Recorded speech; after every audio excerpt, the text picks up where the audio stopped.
Ryan Neiman, Brian Wilson, Mary Catherine Ham, today's newsmakers, and you. The Morning Majority, 630. WMAL. 737 WMAL. Brian Neiman, Mary Catherine Ham, Brian Wilson. KT McFARLAND joins us now.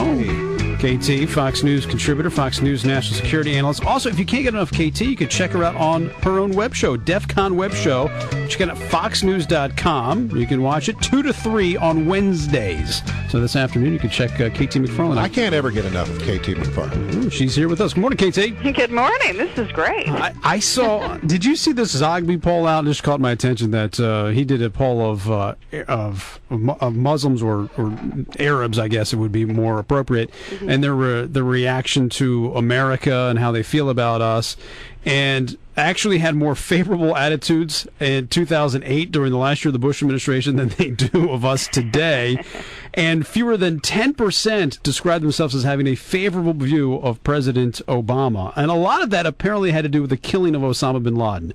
And I have to say that if they don't like us because we got Osama bin Laden, how in the world are we ever going to succeed? Yeah, how are we ever going to have any real success Why do you in that think area? we're going to succeed? I don't. I mean, I don't know if we can succeed there, to be honest with you, especially with attitudes like this. Well, look, the problem in the Middle East hasn't been changed by Obama's presidency, and the problem is it's demographics or destiny. It's a part of the world which has a huge youth population. More than 50% of the population in almost every one of these countries in North Africa, the Middle East, even in the Persian Gulf, is under the age of 30 or 35, and they don't have jobs. Except for the oil-rich countries, they don't have jobs. They can't support their families. They don't have the opportunity to have anything change for the better in the near future. And they all thought Obama was going to somehow help them. And it hasn't changed the situation. And as they've gotten rid of their leaders, what's happened in most of these countries, it's created a power vacuum. And it's also made whatever the economic situation that underlied these problems, it's made it worse. So in a country like Egypt, where it was pretty bad before, they're facing mass starvation by the end of this year because they're the world's largest importer of wheat, for example. Well, and they don't have any money to import the wheat. And KT, speaking of similar unrest in Syria, you had the pro-Assad group attack the embassy and throw things at it. Well, I'm actually wondering if I'm being too sensitive or if it's weird that the White House hasn't said anything about this. Well, no, here's the problem with Syria. You know, they've sort of shot their wad with Libya, where they got involved in Libya, and now they're bogged down in Libya, and there's no good answer in Libya. The country that we really should have worried about was Syria. Why? Because Syria is ruled by an even more murderous thug. Because Syria is the frontline state in that part of the world for Iran. It's Iran's proxy state.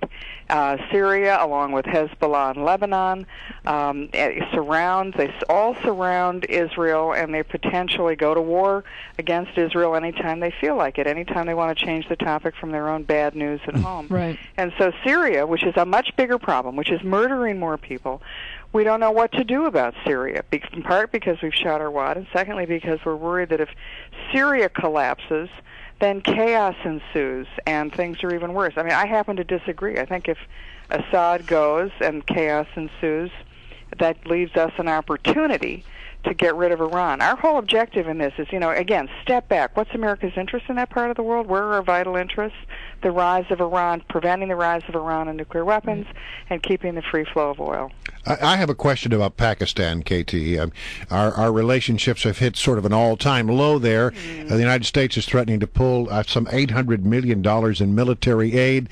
The Pakistanis saying, if you do that, we're going to pull our troops out of the Pakistan-Afghanistan border region. What's going to happen there? Oh, it would be a joke if it wasn't so tragic. I think what we need to do with Pakistan is that for the last 10 years, it's been a pretend situation. They've been pretending to help us with Al-Qaeda and the Taliban. We've been pretending to believe them because they did give us a little bit here and there and because we needed their supply routes into Afghanistan. But I think that it's a time for a very different conversation with those guys. And so pretend is over. We've seen with the Osama bin Laden raid that you guys have in fact been protecting these guys, Al-Qaeda, and you've been helping us With the Taliban, not at all, because you've been supporting the Taliban. So the game has now changed.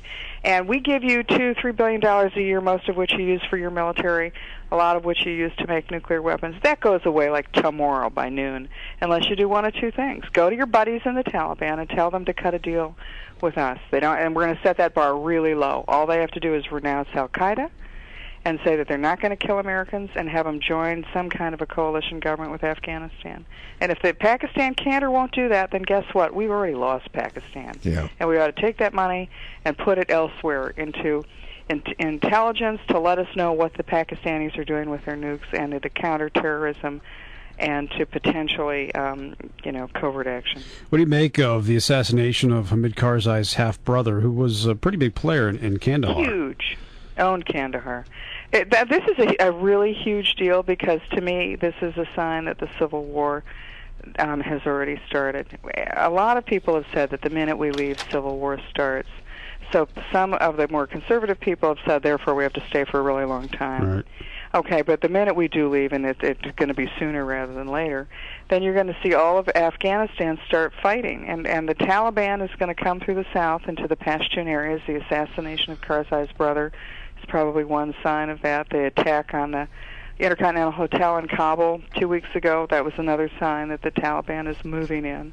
The Northern Alliance tribes, the Hazara, Uzbek, and Tajik tribes, have already started forming their own militias or their own organizations. Karzai has already tried to consolidate authority by discrediting some of those tribes in parliament. And the Iranians are moving into the western part of Afghanistan in the Herat region, and we've seen that they are supplying some kind of munitions to the anti-U.S. forces. So I think the thing's already started. You got any good news for me this morning?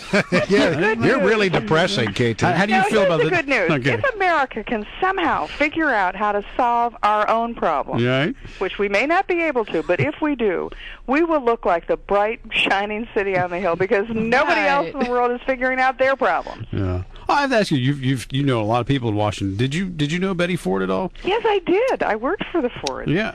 When I was in the White House, in the West Wing, the West Basin of the White House during the Nixon administration, Watergate, and then the Ford presidency, and she was terrific.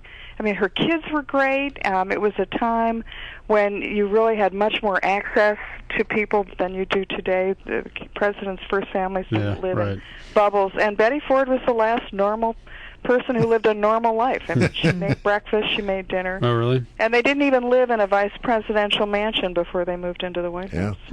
It's always good to talk to you. We love having you on the show. Thanks very much. Thank you. KT McFarland, Fox News National Security.